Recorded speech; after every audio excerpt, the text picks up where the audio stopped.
We know there are many choices in internet radio, and the staff and host of LA Talk Live would like to thank you for choosing the internet's hottest destination for the most eclectic sound and invigorating talk. This is LA Talk Live. We are more than just talk. The dialogue. The dialogue. The dialogue. The dialogue. The dialogue. The Dialogue, the community voice of Southern California's young professional network. Relevant discussions about the thoughts, concerns, opportunities, and challenges faced by today's generational leaders. Real talk, real people. This is The Dialogue. The Dialogue with Starlet Quarles and co-host Louis Dix Jr. on 1460 KTYM and streaming live at www.ktym.com. 11's a good age. Oh, where's my mic? Oh, sorry. Good evening. Good evening, ladies and gentlemen. Good evening. Good evening. Welcome once again to The Dialogue. Real talk, real people. I'm your host, Starlet Quarles, and we're on live at 1460 AM. Live at ktym.com. I'm joined by my co-host, Mr. Louis Dix Jr. Hello there, sir. Hey, enjoying your people over here in the corner. Shout out to my family in the house. They all stuck in the corner. If you guys can see this picture, they're like stuck in the corner. But it's like church. They're like ushers who are bogarting. You didn't pay your tithes. Shout out to Keo. What's up, Keo Frazier? We got my cousin Sydney here joining us. How you doing, Sydney? Hi. And Visiting you know here from Vegas. So beautiful about this. She's 11 and she has not taken out a toy. That's good. She's been paying attention. She's being focused. That's right. And she wants to learn today about the 20-year look at the 1992 civil unrest. As always, the dialogue is the voice of a generation. So thank you so much for joining us here every Wednesday from 5 to 6, where we like to discuss the topics that are relevant to today's generational leaders. Now, today we're starting a new series. This month, we are taking a 20-year look at the 1992 civil unrest. Do you know where you were in 1992? April 29th, 1992 was the day the no guilty verdict was announced in regards to the 1991 beating of Mr. Rodney King. Now, if you recall, last week we discussed the senseless killing of 17-year-old Trayvon Martin, and we're here today to discuss exactly how far have we come since 1992 unrest, and with stories like Trayvon Martin and the March 24th killing of Kendrick McDade by members of the Pasadena Police Department, it doesn't seem that we've come all that far. However, it's been 20 years since South LA's urban landscapes were set aflame as a result of the 1992 civil unrest. On March 9th, 1991, King and two passengers, Bryant Allen and Freddie Helms, were driving on the Foothill Freeway in the San Fernando Valley area. Prior to driving, the three men had spent the night watching a basketball game and drinking at a friend's house in Los Angeles. At 12:30 a.m., officers Tim and Melanie Singer, a husband and wife team of the CHP, spotted King's car speeding. The officers then pursued King at high speeds. Now, it says the initial report stated that King reached a speed of 117 miles per hour, but an LAPD officer later told reporters that the actual speed of King's car was closer to 90 miles per hour.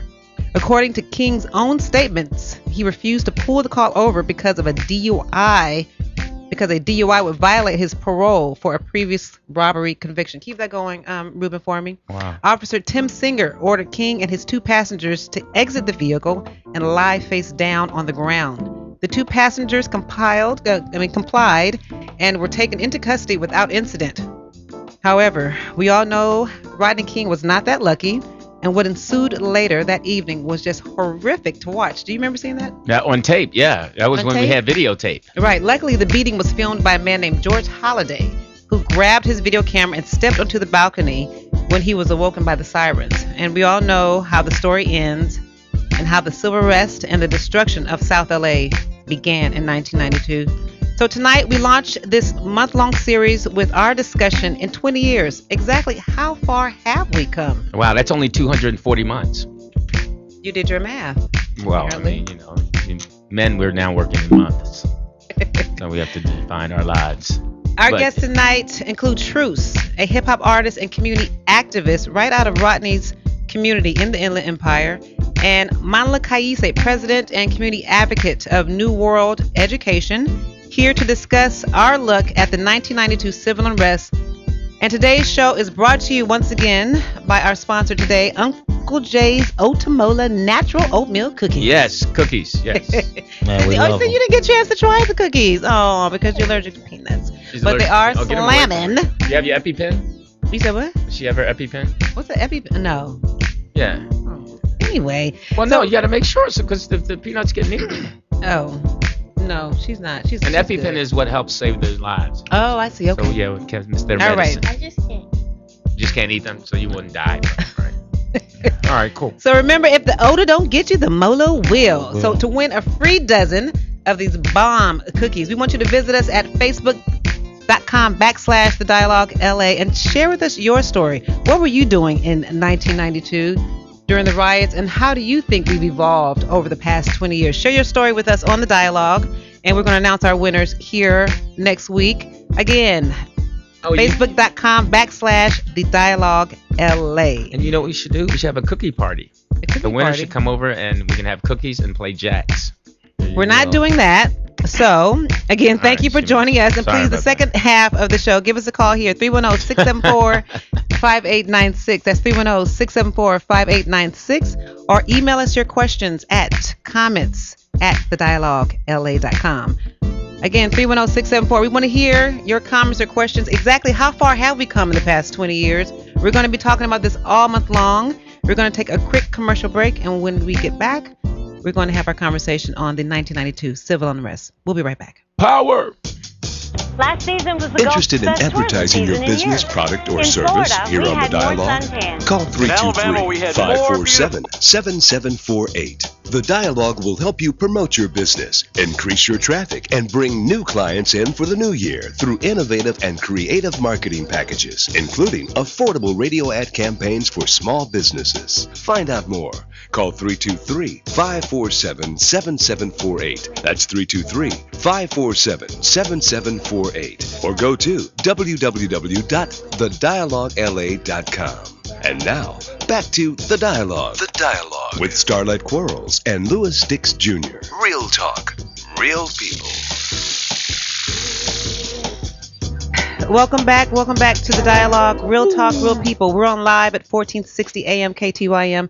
I'm your host, Starlight Quarles, and today we're launching our series on a 20-year look at the 1992 civil unrest. And I'm going to introduce our guests, and then we're going to play some audio of the Rodney King beating. But before we do that, let me introduce, on the phone, we have Mr. Manla Kaise, an educator, community planner, and activist. He's also the founder and CEO of New World Education, which is an education and community development consulting organization. Through NWE, he shares his experience and expertise in the areas of college access, retention, student leadership, student empowerment, and community empowerment. Please welcome Mr. Manla Kaise to The Dialogue. Hello, welcome, Ms. sir. Casey. Hi, welcome. Good evening, Hello. Starlet. Hi, Manla. Me and Manla go way back. We went to UCLA together. Oh, well, how are you? I didn't go to. Good evening, Mr. Diggs. How are you doing? Good, pleasure. Here in the studio, we have Truce, who is a hip-hop artist and community activist right out of the Inland Empire. His latest album, The Ghetto Newscaster, will be coming out summer of 2010. I'm sorry, 2012. I'm tripping. And he also has an online TV show, Too Hyphy for TV. Please welcome Truce to The Dialogue. Welcome, sir. Hey, how you doing? Welcome. All right. Thank you for driving all the way down from the IE. How was it's traffic? no problem. This topic is necessary. Absolutely. Well, thank you for. Before we get into our conversation, I want to share with our audience some replay from the 1992 beating of Rodney King. Let's take a listen. Now the story that might never have surfaced if someone hadn't picked up his home video camera. We've all seen the pictures of Los Angeles police officers beating a man they had just pulled over. The city's police chief said today he will support criminal charges against some of the men. Here's ABC's Gary Shepard. The three police officers facing felony criminal charges were among a group of 15 who stopped a 25-year-old black man last Saturday night, then beat him, kicked him, and clubbed him, unaware that an amateur photographer was recording the incident on videotape. Los Angeles Police Chief Daryl Gates looked at the tape and said he thinks assault with a deadly weapon will be one of the charges. In our review, we find that the officers struck him with batons between 53 and 56 times. One officer rendered 6 kicks and one officer 1 kick. Civil rights organizations say the Los Angeles Police Department has a history of brutality and misconduct that goes back a quarter of a century, including one incident that sparked the Watts riots. So far this year, there have been more than 125 complaints of police misconduct filed with watchdog organizations. We no longer want to have to wake up each morning not knowing what fear to expect next. Today, we are not sure that the police is there to protect us. But Chief Gates today called the LAPD a model department and said he has no plans to resign. Gary Shepard, ABC News, Los Angeles.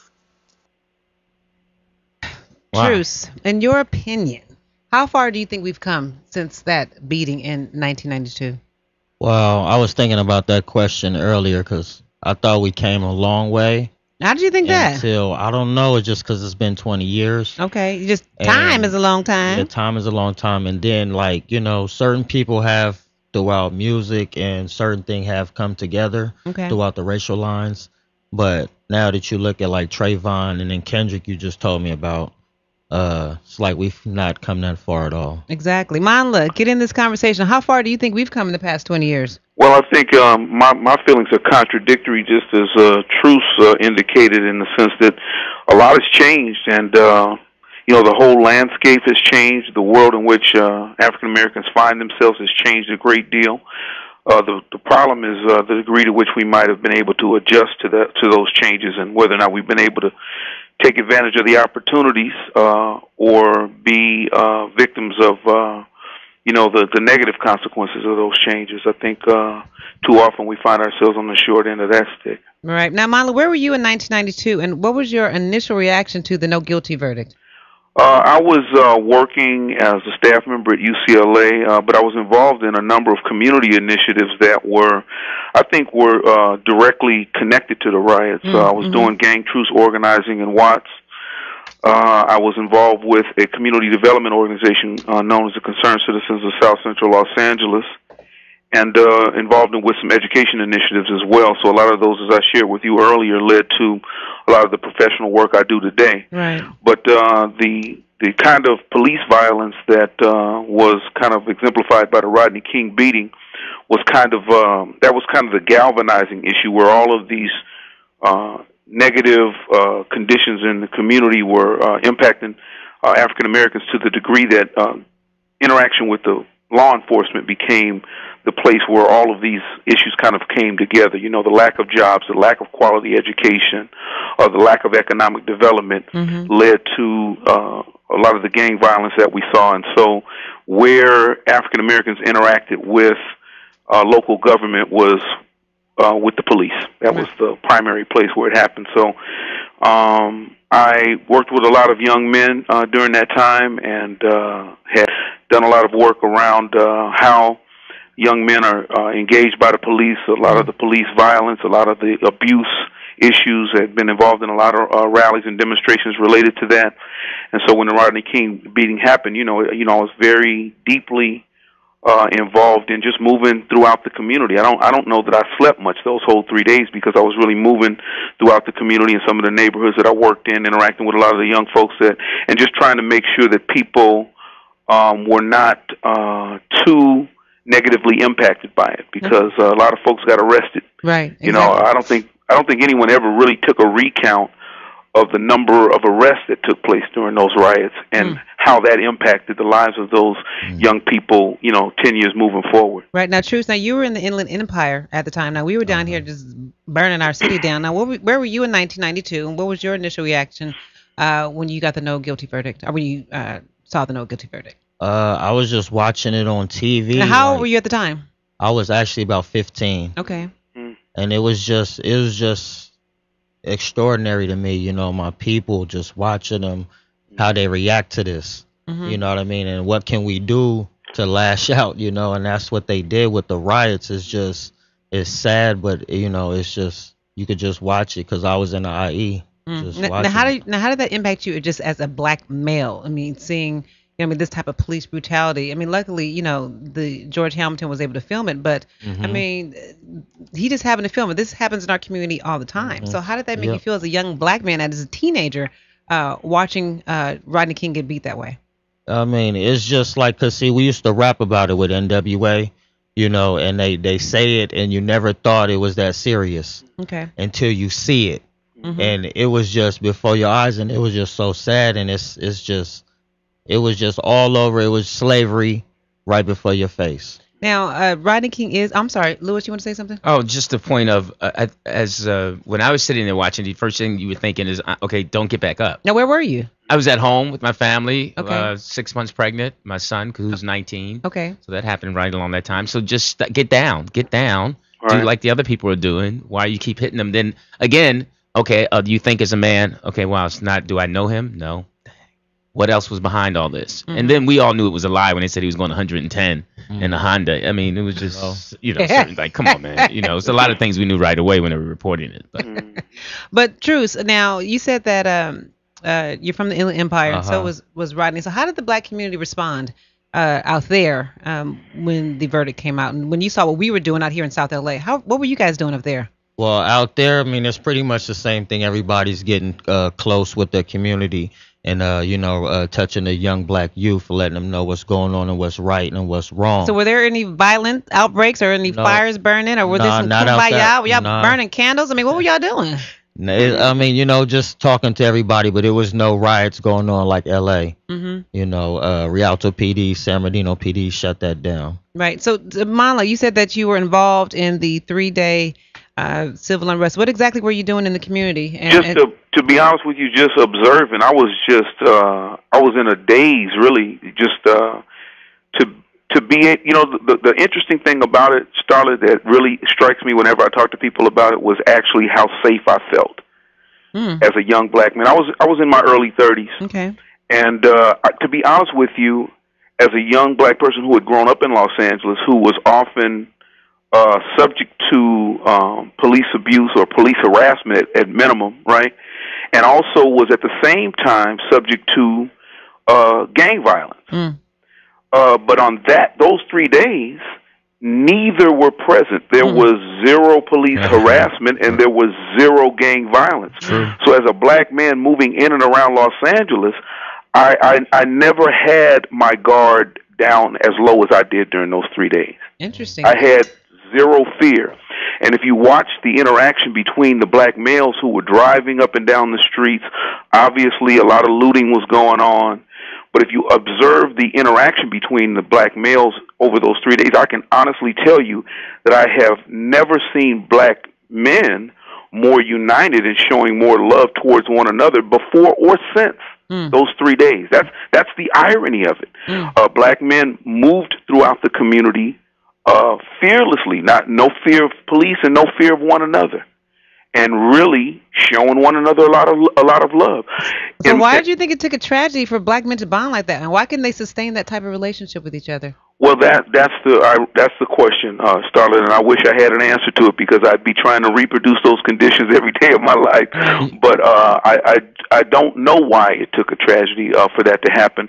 But I do know that on that day, a lot of those young men felt that everything was changing that day. They felt that they were changing the world those 3 days. Now, obviously, they were wrong, but that was the sentiment in folks' mind that everything would be different from that day forward. Okay, Lewis, you have a question? Yeah, I just think a lot of the individuals, as he was saying, made a conscious effort to say, I'm going to do better. Because it was a thing of men, especially black men, coming together to fix things. That's what we're about. Okay, if we can come together and fix it and know we have the support of the community, we'll do that. And if we know we have a few people who are taking advantage of it, we're not going to support it as a whole. Because we know this pastor's getting over. He's getting money for that. He's getting money for that. So I think that's why we start backing off of the total support of the community, because we didn't see any of the rebuilding happening. Right. We saw all the pain and the destruction.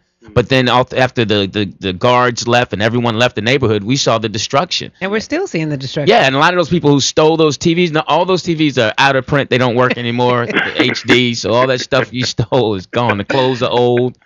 Cross-color stuff.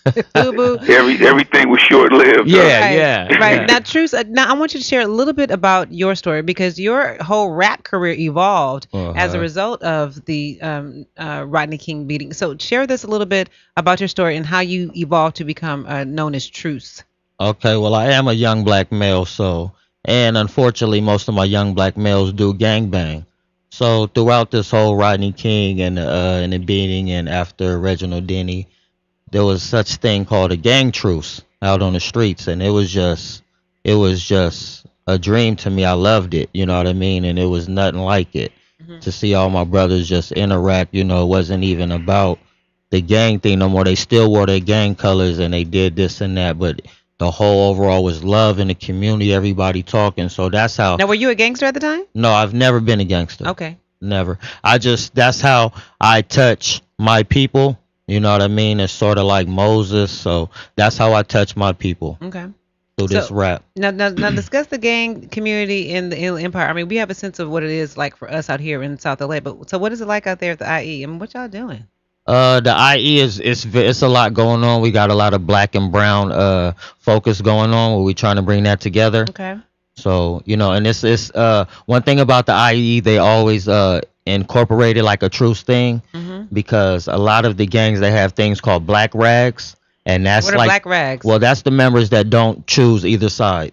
Okay. But they're still in that community. So wait a minute, hold on, let me clarify this. So the red is for one gang, blue is for the other gang, for people my age, I guess. And then now you're saying the black members, not the black members, the ones that have the black rags, are they symbolizing that there are gang members but not in those gangs, or why would you carry a black rag? It's sort of like when if you remember with Ice Cube, Dub C, and Mac 10, and they had the West Side Connection. Okay. And they had Ice Cube in the middle in the black, then they had Dub C in the blue, and they had Mac 10 in the red. So it's sort of like the same thing. That's how, that's what's really going on in the communities. So. Now, is that in all gang culture, or is that just what you guys do? That's not all gang culture, but that's one thing out in the IE that Okay. a couple different sets does out there. Okay. Now, how has the gang community changed for the better or the worse since 1992? Out there in the IE. Well, there's, unfortunately, there's still killings and stuff like that, but the stuff has died down a lot. One thing about music is universal. And one thing, we all listen to music, especially throughout the young black community, our peers. We listen to a lot of rap music and a lot of our ears to the street on what's going on to the community. And that's a lot of things we have going on right now is like trucing, you know what I mean? And throughout the black and the whites and the Mexicans, the Asians, everybody is doing that now. I'm trying to come together. Now you say you become friends with Rodney. When did you meet Rodney? I met Rodney a little over a year ago. Okay, and what'd you tell him?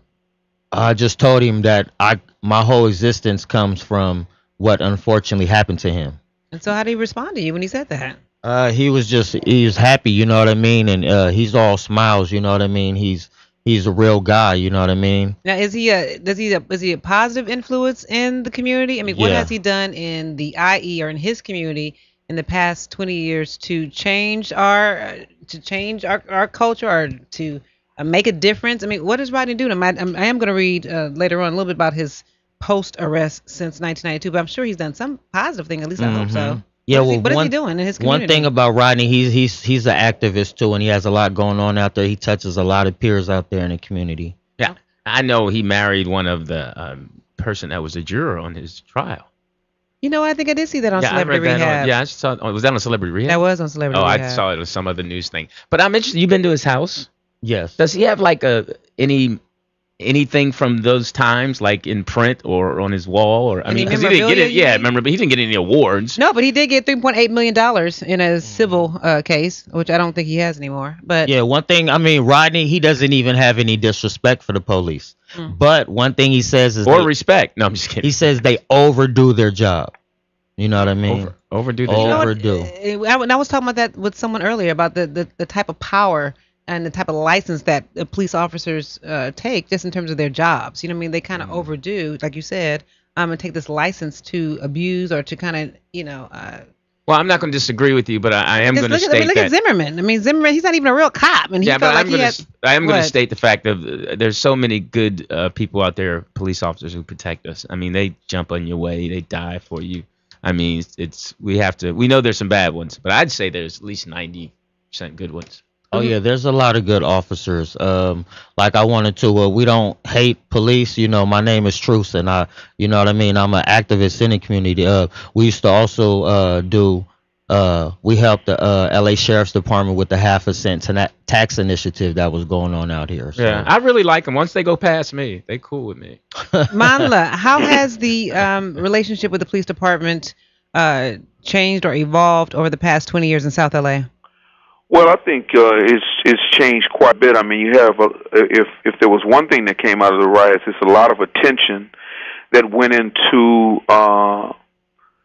changes in the police department in terms of how folks relate to the community, and also I think more policies around how police conduct themselves.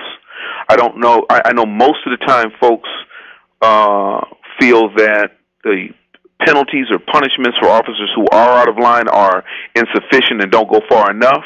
But the fact of the matter is there are more processes in place and more policies in place to deal with police conduct than there were prior to the riots. It's funny you should ask because I was watching the famous police author Joseph Wambaugh on TV yesterday. And, of course, he was talking about this in a negative context. He was talking about how police are constrained so much now by the different policies and the bureaucracy that's in place to prevent police misconduct. But, of course, from the community's perspective, that's a positive outcome. Right. Yeah, because the best friend to all of us has been the dash cam. Yeah, really. I mean, Manla, right. what do you think about these recent beatings of Trayvon Martin and Kendrick McGade? These innocent killings of these young African American males by members of police departments. Well, I think it's just an example of the fact that a lot of the conditions and the factors that went into police killings and police abuse in the first place, a lot of those conditions endure.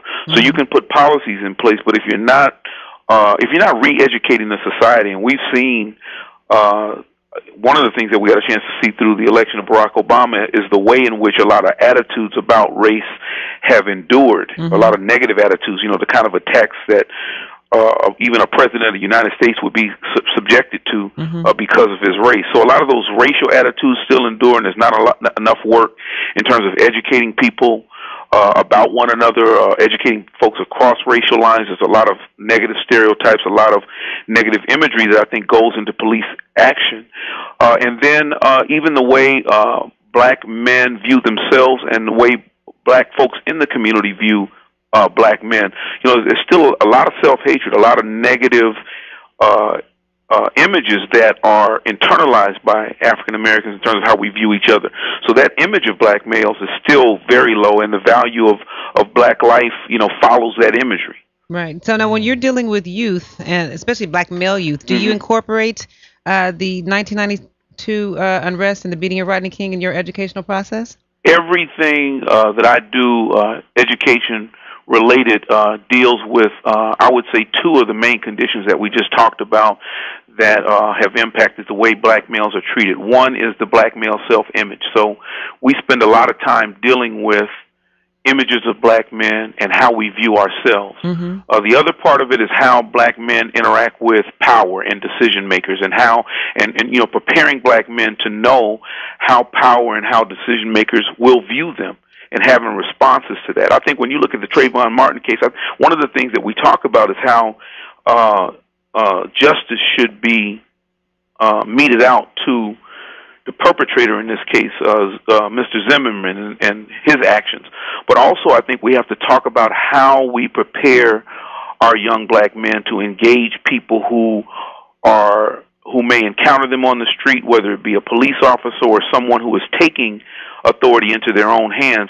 How do we prepare our young men for what is still a very hostile environment? And I think we can do a lot. Mr. Dix was raising the question of Rodney King, watching him and folks wanting him to get down, wanting him to know how to respond in a situation like that where folks obviously don't have your best interest in mind, right? And I think when we're talking about education and educating our black men, we have to both educate them in terms of how they view themselves, but we also have to put a lot of focus on educating black men about how to deal with people in positions of authority, how to deal with police officers, how to deal with people that they will meet on the street, so they can be prepared for the possible consequences and actually have some strategies of how to respond that may save their lives. Excellent, Lewis. Yeah, because and I agree, because you have to. It's how you either react, because we know how to react to certain things. We have to now teach them how to not react. Right. Okay. How to assess the situation, because the situation might be 2 blocks away. Right. But you just didn't notice it, and that's what we got growing up. Our generation got a constant education of our surroundings. Right. The kids now can tell you everything about their iPod and stuff, an iPad, but the world and how they react, they can't. They can't gauge a man looking at you or following you or knowing. That has to be a constant education through taking walks with your father or your uncle or your grandfather or even your friend who you trust, because those are the things that stay with you. Visual, you're visual or you're hearing. So that's what we have to get back to. I think we've had a bit of a lapse in terms of making sure that those kinds of lessons are passed down to our young black men. Right. First of all, a lot of young black men don't have black men in their lives to pass the information down in the first place. But I think when we think about the changes, we have a tendency sometimes to relax and not know that the same lessons that served our interests in the past can save people's lives in the present as well. Right, absolutely true. So you want to say something? Yeah, I want to just say that, if you do get stopped by the police, do what they want you to do. Put your hands out, don't lie. The worst thing they hate is a liar. Are you supposed to get out the car? I was told that you're not supposed to get out the car. No, you follow the directions. But one of the things also that's important is the simple things that we're not teaching young men. Young girls get a taste of it if they hang with their mother or how to do certain things. But young men, you take them simple things of shopping, adding things up, checking your receipt. All these little things help you in real life. When you deal with someone in authority, hey, let me see your hands. What do you mean, let me see my hands? Kids are now so used to questioning everything that you say, they have to learn that if someone's an adult's talking to you, you listen and answer them as they're not your equal. And that's one of the other things we have to teach these young people, that you are not my equal. Okay. Ruben, do we have a caller? Okay, we're going to take it before we take our commercial break. We're going to take a question from a caller. Hi, you're on with the dialogue. You have a comment or question for our guests? Hi, thank you for taking my call. I don't know, and hi to everybody. Excuse me. Hello. I don't know if everybody remembers this, but they had like some kind of sting, a media sting operation, expose story on the Linwood Police Department at least about 15 years ago. And they were saying how this group called the Vikings, their white supremacists, had infiltrated the department. And then in Inglewood, as much as maybe about 10 years ago, they had discovered skinheads. Really? In Inglewood? Yeah, that's what Donovan Jackson had to go up against, because I'm an activist part-time, I guess you could call it. But we went to the courtroom, and we saw all these skinhead-looking white males, and they had their T-shirts on, and it's going to be they was telling us it's going to be a hung jury about Donovan Jackson, you know. Wow. See, but another thing about the politicians like Mayor Villaraigosa and them, they're very tight with the police unions. And I don't care what the police does, and I'm not saying all police are bad, but I don't care what the police does, they basically back up the police department, and they have the Policeman Bill of Rights. So I'm thinking, haven't we, really had enough meetings on brutality? Now we need to just strategize on how to root out these hate groups and the police union. And I'll take my answers off the air. And y'all have a blessed day. Thank you so much for your question. Manla, could you respond to her comment?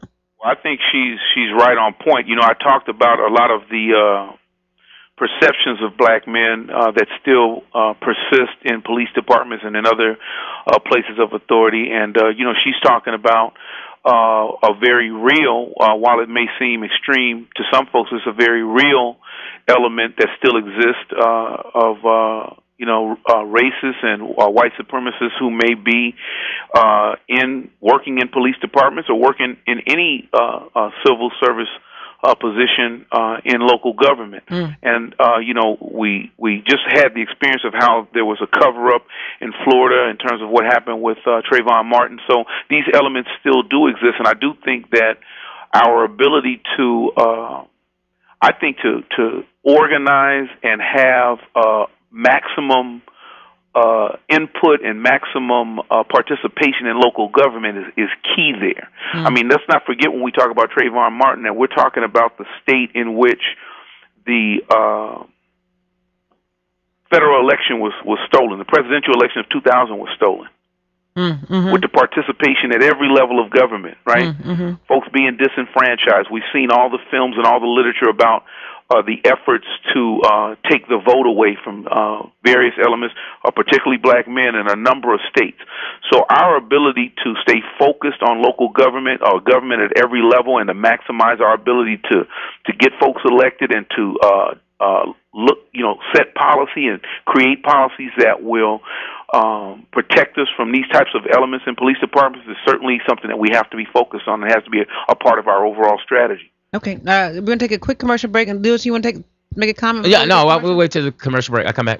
We'll take a quick commercial break, and when we come back, we're going to continue our conversation on exactly how far have we come from the 1992 civil unrest. We're going to take a quick commercial break, and we'll be right back. Get your hand off my jacket. What's good with it? What's good? Right from the dialogue.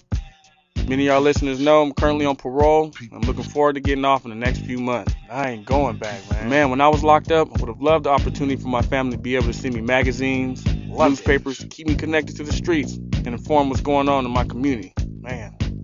Well, did you know that the Crenshaw Baldwin Hills Mall has a magazine stand that will help you send books, magazines, and even newspapers to your loved ones behind them walls? What? The Urban Experience is the only African-American newsstand that ships to all California correctional facilities. Located on the first floor at the Crenshaw Mall, across from Lane Bryant and Foot Action. Okay. Check out the Urban Experience newsstand, where they give you 20% discounts off any items sent to prisons if you mention the dialogue. For more information, please call 323-245-2865. What's the website? Or visit theurbanxbookstore.com. Man, show your family some love behind the walls. Visit the Urban Experience newsstand today. Make sure you tell them Tafari sent you. What's up? Welcome back to the dialogue. Real talk, real people. We're on live at 1460 a.m. and streaming live at ktym.com. I'm your host, Starlet Quarles, and I'm joined once again by Mr. Lewis Dix Jr. And we're talking with hip-hop artist and community activist Truce and Manla Kaise of New World Education on exactly how far have we come from the 1992 civil unrest here on the dialogue. So if you have any comments or questions for our guest, please give us a call here at 310-674-5896. That's 310-674-5896, or email us at comments@thedialoguela.com. Now, Lewis, before I play this audio, you have a question? Oh, no, yeah, I wanted to make a statement about how, one, shout out to the federal government, because they do take care of when the states go left. And because New Orleans, after 7 years, they finally got those cops who shot those people on the bridge. And then, I mean, the cover-up goes deep. In the state, it goes deep, the federal. So we really, again, it goes back to us getting out there and voting, knowing what we're voting about, knowing our laws, so we can help when it goes beyond us. Absolutely, and this is a political year, so thank you for that. So, Ruben, we're going to play the audio from the beginning of the riots, and then when we come back, we're going to talk to Manla Kaise about the evolution of New World Education as a result of the 1992 riots. Thank you, Ruben. She gets back up, gets into the car, but then someone's being attacked from the other side. Mr. Reiner earlier tonight called these people thugs. I suspect he's right on the money. And you made a good point, too, when you said that there are people of every color and every race who will there you can see a lot of people drove up to the intersection, saw what was going on, and just turned around and got out of the area. Now, this is probably one of the worst incidents we've seen all night. You see this Bronco here. People surrounded the car. They dragged the driver out. And beat him bloody. The poor guy never had a chance. At one point, somebody stepped in there and helped him out of there. I'm wondering if this is the guy we talked about earlier, the radio reporter, the UPI radio reporter, Bob Brill. We don't know at this point, but look at this. It's a gang of people. Now, here's a guy apparently came to his aid. Look at this. It's a gang here. And there are a couple of people you'll see. This is a Good Samaritan story. Finally, a couple of people took this poor guy out of the area and escorted him out of danger. Now, we don't know if this guy is someone who was one of the original assailants, because this is just bedlam down here, and it's hard to sort out who was doing what. We should mention there have been several fires started in the area now.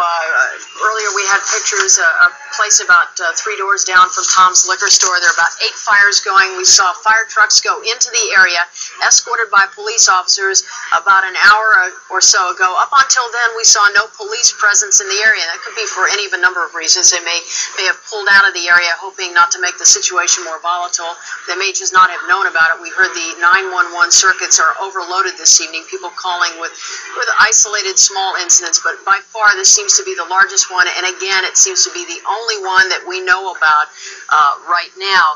We mentioned earlier that some of the off-ramps into these areas along the Harbor Freeway, police are advising motorists to stay off these off-ramps, to stay out of the area, because as you can see, you don't know what's going to happen down there, and people are getting hurt. The off-ramps are Gage, Manchester, Florence, or Vernon. And again, this is the corner of Florence and Normandy.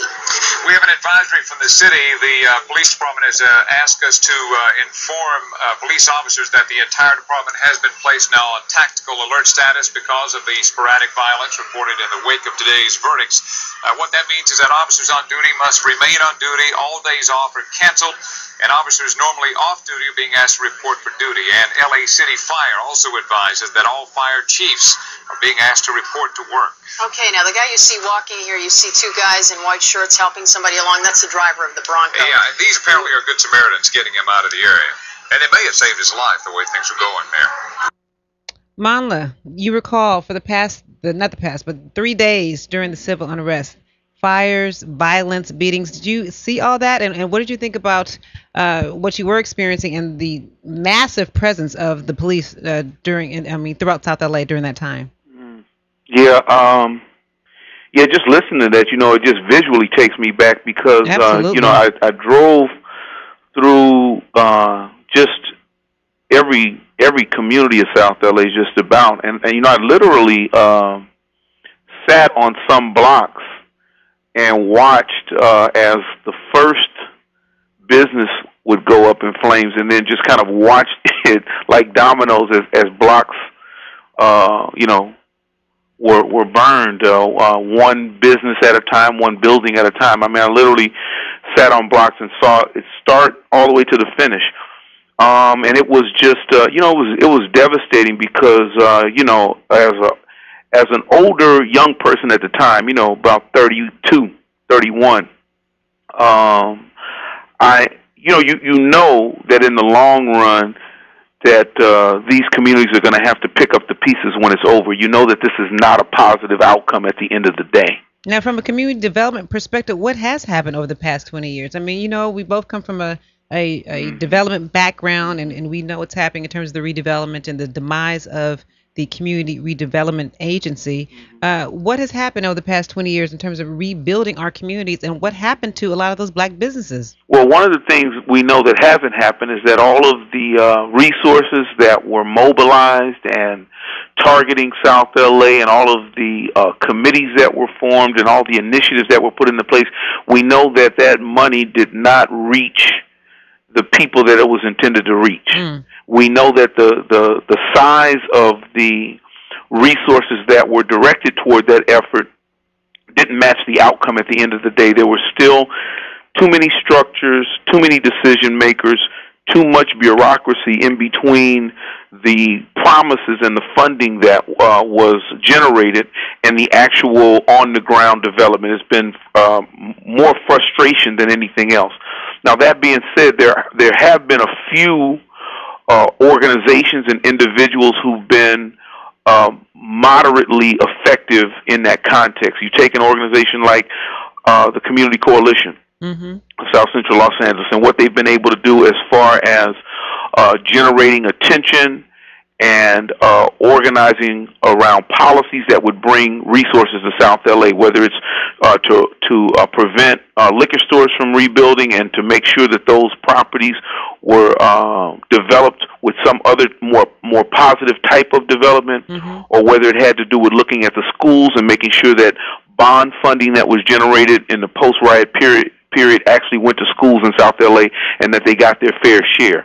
If you look at the folks who organized around the living wage campaign to ensure that folks who were in low-income jobs or low-paying jobs, that they had what you call a living wage, a wage that might allow you to raise and feed a family. So these types of organizations, I think, seized on that initiative and were able to really set examples that people have used all around the country as far as how to make sure that there's more equitable resources across communities. Now, in your opinion, who benefited the most from the unrest? I mean, who made the most money? Well, anytime you have a situation where the value of land dramatically drops in a short period of time, the obvious beneficiaries are going to be land speculators who can come in and buy up that land. And for a long time, we saw that a lot of the properties were not being rebuilt because land speculators were waiting till those property values went up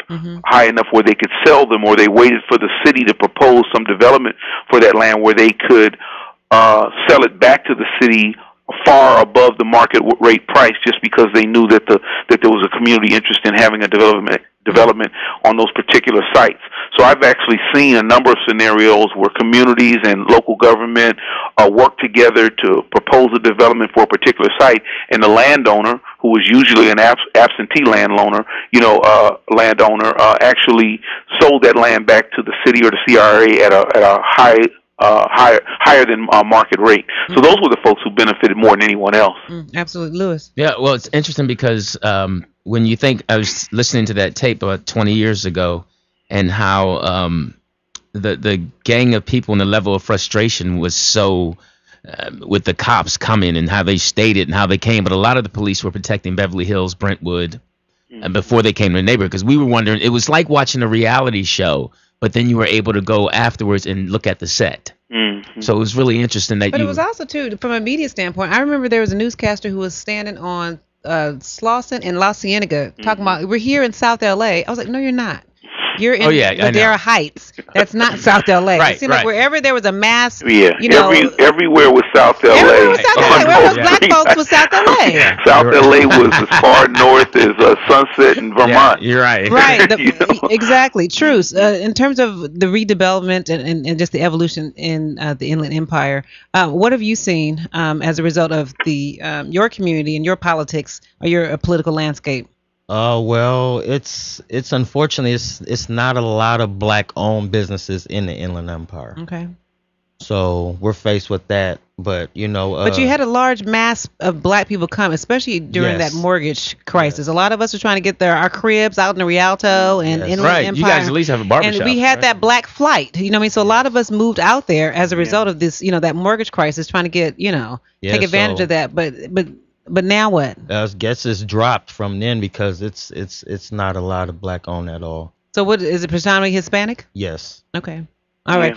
Manla. That's interesting because a lot of the flight that you're talking about, Starlet, took place from South LA in that whole pre-riot period, and the riots only accelerated that process of a lot of folks moving out of South LA, and they moved out into the Inland Empire and places in the surrounding, suburbs. So it's interesting how you have a loss of that wealth in terms of the black folks who did own homes in South LA, absolutely, who sold those homes and left South LA, and you have the turnover of those properties. Manla, race relations. We know now that their demographics in South LA have drastically changed since 1992. Yeah. It's predominantly Hispanic, and we just discussed the black flight. What are the race relations like in South LA, and how do we build a stronger black and brown bridges?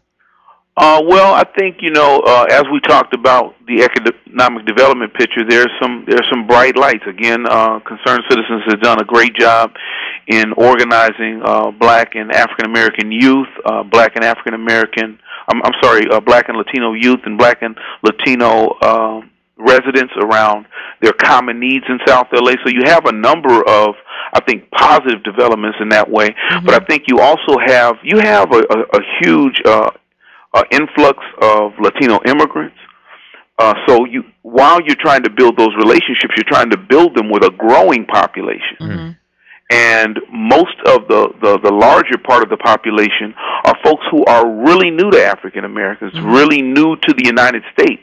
And so you have to constantly kind of re-up on your efforts to build that kind of unity because you have a changing Latino population. The same relates to the Asian population. A lot of people don't realize that the Asian population is actually the fastest growing population in the state of California. Now, wasn't the issue with Latasha Harlan prior to the Rodney King, wasn't that something that also sparked just our frustration? Absolutely. Little girl who got shot over the orange juice. Yeah, right? with the orange juice. I mean, that was that engagement with the Asian community. I mean, how over the past 20 years, I mean, the majority of the business on Crenshaw are Asians. I mean, we can't go get our hair, our weave hair, our nails done. And one of the things that I don't think folks realize is the degree to which the 1992 riots remains a very negative image that's burned in the minds of the Korean population. Mm-hmm.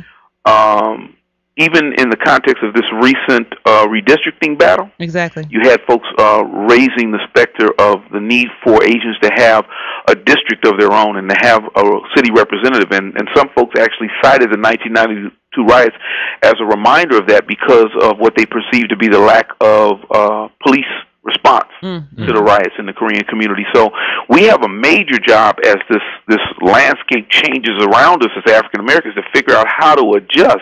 Now we certainly know that coalition building has its values. It's been positive for us in a lot of respects, but it's a very difficult thing to maintain when you have these changing populations and they're growing rapidly.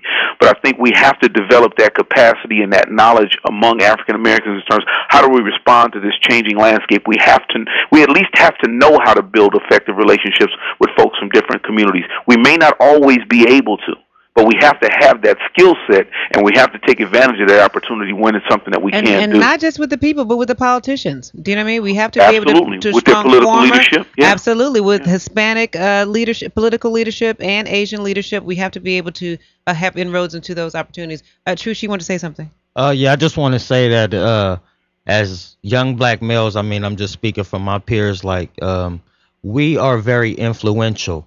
And, like, the things that we do with, like, clothes, rims, our music, everything that we do that people want to touch, and we don't even own those type of businesses. And we get a cold face that's looked at us like they praise us for it, but then sometimes they down us for it a lot. So I just want to speak up to my young black man and just notice it, you know what I mean? Just stay humble. You know what I mean? That's all you can do out this life. So, Truth, discuss the impact of the Rodney King beating and the civil unrest on the entertainment industry. You say that there are a lot of rappers that evolved in the Inland Empire as a result of this tragedy and of this story. Talk about the entertainment industry and hip-hop evolution. Yeah, well, me, as far as Truth, there's a lot of rappers out there, though. We have Sly Boogie, Dirty Birdie, 40 Glock. We have a rapper called Burr. You know, it's a lot of artists out there that touch the community. And one thing about just the Inland Empire, we've always been Hispanic and black. So now it's just the time. Yeah, very diverse. So now it's just the time that everybody's just bringing it together and trying to get everybody to use their right minds and to blow it up. Because if you know the Inland Empire, there isn't a one person that is sitting down in that throne that's saying, I started this. You know, we have a lot of talent out there, but no one knows us. You know, we can say if we from California, we got to say L.A. You know what I mean? Because you say San Bernardino, they don't know. Look, I'm looking forward to getting 40 Glock's new song. Yeah, 40 Glock. 40 Glock, rather. 40 Glock. Lewis, you had a comment or question? No, I'm still stuck on 40 Glock. No, but I mean... But Monlo, I'm sorry. Did you have a question? No, go ahead. Now, Monlo, how do you think this has impacted the entertainment industry? I mean, we had Rick Ross on here not too long ago talk about the evolution of the rapper Rick Ross. Well, stole his identity. Well, the thing about the entertainment industry is the challenge for African American artists to actually maintain control and ownership over their artistic product, and to be able to take advantage of the value of that project across all of these communities. I mean, African American creativity and artistic prowess is just so valued and so desired across all of these communities that there really is a lot of opportunity out there for African American artists. But the challenge is to be able to control one's product and to have the business savvy to be the person who benefits from your product at the end of the day. Yeah, and also to make sure, I'm going to piggyback on that, to make sure that your product is worthy of evolution, meaning that in 10 years, 20 years, it actually still means something. Yeah, maintain the integrity of the work, Absolute truth. I was gonna say too, a lot of our rappers, once we get that opportunity some of them don't leave the streets alone. You know, so you have to decide what you want to be. You either a rapper or a drug dealer, whatever you gonna do, you gotta do it. You know what I mean? Yeah. So well, I'd say don't do the drug dealing. Yeah, just don't stay do with the the drug rapping. dealing. Yeah, well, that's part of the dilemma that I'm talking about, is that folks have to be able to make that transition, and it's gonna be a lot harder to control your business if we're not able to deal with these flaws. All right, you know, Ruben, that we bring into the situation. Ruben, I think we have a call coming through, but before we answer that call, I just want to talk about Rodney King's image today. Now, he was awarded $3.8 million in a civil case suit, and he used some of the proceeds to start a hip-hop music label called Straight Outta Paz Recording Company. I don't know what it's doing now, but he also had a number of arrests. In 1993, he entered a alcohol rehabilitation program. In July of 1995, he was arrested in Alhambra for allegedly hitting his wife. In 2003, he was arrested again for speeding and running a red light while under the influence of alcohol. In 2007, while riding home on his bicycle clean, he was shot in the face, arms, and back with pellets from a shotgun. And we've all, like I said, some of us who have seen him on Celebrity Rehab and Sober House. So it seemed like Rodney, I mean, even prior to even getting arrested, he did have a alcohol problem. Who shot him with pellet gun? I don't know. Apparently wasn't a fan. And that he didn't really, even as a result of his experience, I'm not saying that he didn't experience some type of post-traumatic stress disorder. I mean, you can imagine getting beat. I mean, what he said, 53 times? Yeah, 53. And kicked. And, you know, by the grace of God, that guy videotaped it. But it seemed like he wasn't able to evolve to become a community activist or a community leader, really a strong voice in terms of police brutality or race relations. So what do you think about Rodney's public image now and how it's, you know, kind of still resonates with this you know, the tragedy, the abuse, just the remnants of his abuse? I would think, you know, it's just it's tragic that he kept having police involved in his life, and then the money, you know, money can stray you a lot of bad, you know what I mean, if you don't have a plan for it, right, and you don't know what to do with it. So it's just you know, no one can really say until you get that much money and then you go down that path. Right. You know. Absolutely. Yeah. Absolutely. Try me. I mean, but no one's ever gone to that type of meeting. Marlon. Yeah, well, I think it's also an example of the kind of remaking or redevelopment that young black males need. You know, Truce was talking about the ability of young black males who are trying to transition into an entertainment industry and can't let go of certain lifestyles and certain behaviors that they need to leave behind in order to move forward. And that's what you see with a Rodney King. If we're not, if at certain ages, folks don't have the kind of education and the kind of development that is going to allow them to prosper and thrive, then folks do need some kind of rehabilitation. I think, you know, Rodney King clearly did not get the kind of rehabilitation to match the kind of lifestyle that he had, you know, what he had been through. Exactly. I mean, that's a major rehabilitation job. You know, we're looking at some of these young men coming back from the war, and we're talking about the kind of rehabilitation needs that they have coming out of Iraq and coming out of Afghanistan. It's similar in South LA. Or even coming out of prison. You know, coming out of prison. What kind of, you know, coming out of a marriage. Huge organizing work that's going on now to figure out how to rehabilitate and reintegrate a lot of these young men coming out of prison into society. And that's a major endeavor. And I think, you know, we would be remiss not to give that the kind of attention that it needs and deserves. Otherwise, we'll be seeing folks who are having difficulty, you know, reintegrating themselves and living a normal lifestyle, and they'll be right back to the same type of behavior that they engaged in before getting incarcerated. Exactly. Now, Marla, I know you have to go. You have an event. Tell us how we can find you if you have any events coming up and how people can connect with you in the future. Well, most of our work is in the schools with students and parents. We got a couple of events coming up. One I'd like to put on folks' mind. There's a great organization called Cadre, which is having its 10th anniversary organizing parents in South LA at the Regency West on April 19th at 6 p.m. Anyone who's interested in rehabilitating and improving the schools and looking at the needs of parents, and some of our most challenged schools can support Cadre. They can be found on the web. I'll be speaking out at UC Santa Cruz to African American and Latino students who have recently been accepted to the UC next Thursday. Okay. But any of those things can be found on our website. What's your website? Which is www.newworlded. That's New World ED, one word, all lowercase.com. Truce. NewWorldEd.com. Thank you, Manla. Thank you so much for joining us. I appreciate it. Truce, how can people find you? Thank you, Manla. How can people find you, Truce? They can find me on YouTube at 2 hyphy for TV. That's the number 2 hyphy HYPHY, the number 4 TV.